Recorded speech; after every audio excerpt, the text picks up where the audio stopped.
Welcome to another episode of Diversity Days. I'm Janelle Benjamin, founder and CEO of All Things Equitable, and this series is your one-stop shop to understand key dates in the diversity calendar and to receive guidance on how to acknowledge those important dates for your workplace team members. If you haven't already, please subscribe to the channel. Today, we are going to talk about International Holocaust Remembrance Day. But to understand the day and how to commemorate it, we do have to talk about what the Holocaust actually was.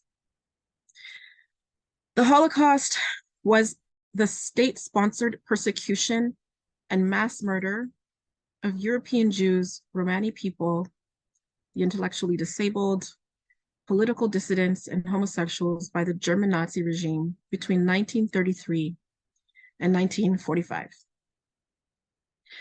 It was an exercise in racial purity and territorial expansion by Adolf Hitler, a dictator who ruled the Nazis and wanted all those who were non-Aryan, as he would call them, to be dismissed from civil service. The Nazis undertook what was an Aryanization of Germany that saw Jewish-owned businesses liquidated, Jewish lawyers and doctors stripped of their clients, people ousted from their homes and community. Nuremberg laws emerged to define who was Jewish and who wasn't. And under those laws, Jews became targets for stigmatization and persecution. Things escalated in November 1938 when German synagogues were burned, windows in Jewish homes and shops were smashed, and 100 Jews were killed, thousands more identified. Just imagine this. Imagine you're Jewish, you're unable to leave Germany, you're living in constant state of fear. From 1933 to 1939, this is how hundreds of thousands of Jews lived who were unable to get out, about 525,000 people. And at the start of the World War in September 1939, when Germany invaded the western half of Poland, the euthanasia program for Adolf Hitler began. Nazi officials selected around 70,000 German institutionalized people for mental illness, people with physical disabilities, and determined that they would be gassed to death.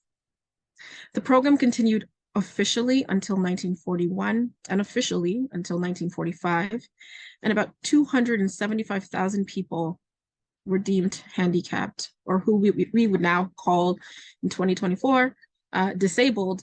They were killed from all over Europe. Functionally, this was the pilot program for the Holocaust.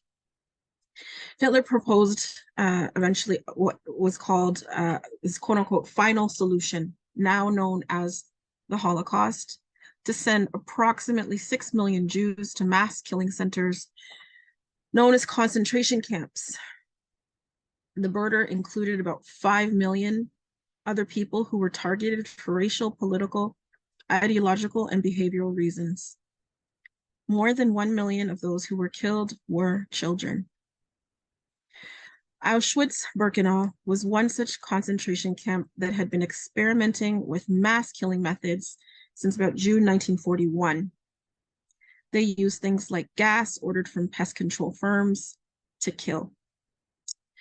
Auschwitz was one of the largest Nazi concentration camps where Jewish people and other perceived enemies of the Nazi state were exterminated, often in these gas chambers or sometimes used as slave labor. During World War II, between 1 and 1.5 million people are estimated to have lost their lives at Auschwitz in particular. In January 1945, with the Soviet army approaching, Nazi officials ordered this camp abandoned. And at that time, the Soviets found thousands of detainees behind barbed wire who were just absolutely emaciated. They found piles of corpses left behind, hundreds of thousands of articles of clothing, shoes, evidence of human hair that had been shaved from detainees' heads before they were killed. And the majority of them were Jewish. although Polish people were there and prisoners of war and all other people were there as well. Auschwitz today is open to the public as a museum, but it is the largest mass murder site in human history. International Holocaust Remembrance Day occurs annually on January 27th to commemorate this day, January 27th, 1945, that Auschwitz-Birkenau, the concentration camp, was liberated.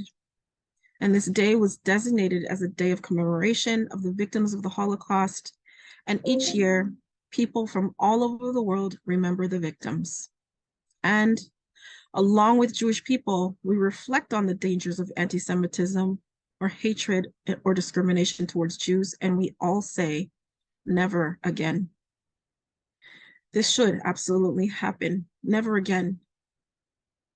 And since 2005, the United Nations and its member states have held commemoration ceremonies to mark the anniversary of the liberation of Auschwitz, bringing together government officials with Jewish figures, community members, to honor the 6 million Jewish victims of the Holocaust and millions of other victims of Nazism. To commemorate the day in the workplace, you should start by looking at the specific themes for the annual commemoration on the United Nations website. There's lots and lots of information there. And so, for example, past themes have focused on the experiences of women, children, and the Holocaust, and even the journeys through the Holocaust from deportation for certain folks all the way through to the liberation story that I've just shared at Auschwitz for specific communities. Other themes have focused on preserving the historical record, challenging some of the distorted claims, and truly reclaiming justice. From there, you can curate resources that you hope to share for this important date. You could host lectures or presentations in alignment, whatever the year's theme is. There are many films and documentaries on the Holocaust that you could show during a lunch and learn session. If you have a spiritual care advisor, you may engage with them to have a candle lighting ceremony while reading some of the names of the victims of the Nazi regime. You could even bring in a local rabbi to do this if you have one. Or you may want to focus on just sharing educational resources to remember the Holocaust, things about anti-Semitism, right, to ensure that we never commit these atrocities again. Things on universal human rights to prevent further genocide. And is there some public statement you could make on social media in alignment with the Universal Declaration, maybe some placard you can put up in your workplace stating affirmatively that your organization will not intolerance, incitement, harassment, or violence against persons or communities based on ethnic origin or religious belief. We should listen to stories of survivors and their families and reflect on the root causes of this atrocity so that it never happens again. We do owe this to the victims and survivors to stop and reflect on religious intolerance in our world. And I thank you so much for listening. Just so you're all aware, I will not be tolerating any form of Holocaust denial on this post. Any hateful or anti-Semitic rhetoric will be deleted. Once again, I do encourage you to subscribe to the channel, and I'll see you again for another episode of Diversity Days. Thank you so much.